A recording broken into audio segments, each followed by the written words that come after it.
Mu Karere ka Nyagatare abahoze ari abazunguzayi bavuga ko isoko rya kijyambere rya Mirama I ryubatswe ritwaye miliyoni 143 z'amafaranga y'u Rwanda ryabahinduriye imibereho n'ubucuruzi. Mbere bakoreraga mu mihanda no ku miryango y'inzu bakabangamirwa n'imvura, izuba ndetse n'umutekano muke w'ibicuruzwa byabo.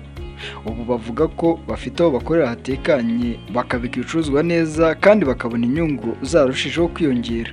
Iri soko rifite ibisima 112 rikaba ricururizwamo abacuruzi benshi cyane cyane abagore bahoze bakora ubuzunguzayi. Ubuyobozi bw'Akarere ka Nyagatare bukomeje gushishikariza abakora ubuzunguzayi kubureka bakajya gukora ubucuruzi mu masoko yubatswe kugira ngo bakore ubucuruzi bwemewe kandi bubateze imbere. Abacururiza muri iri soko bavuga ko ryabafashije kuva mu bucuruzi butagira icyerekezo bakajya mu bucuruzi bukorwa mu buryo butekanye, bubungabunga ibicuruzwa kandi bubafasha kuzamura imibereho yabo.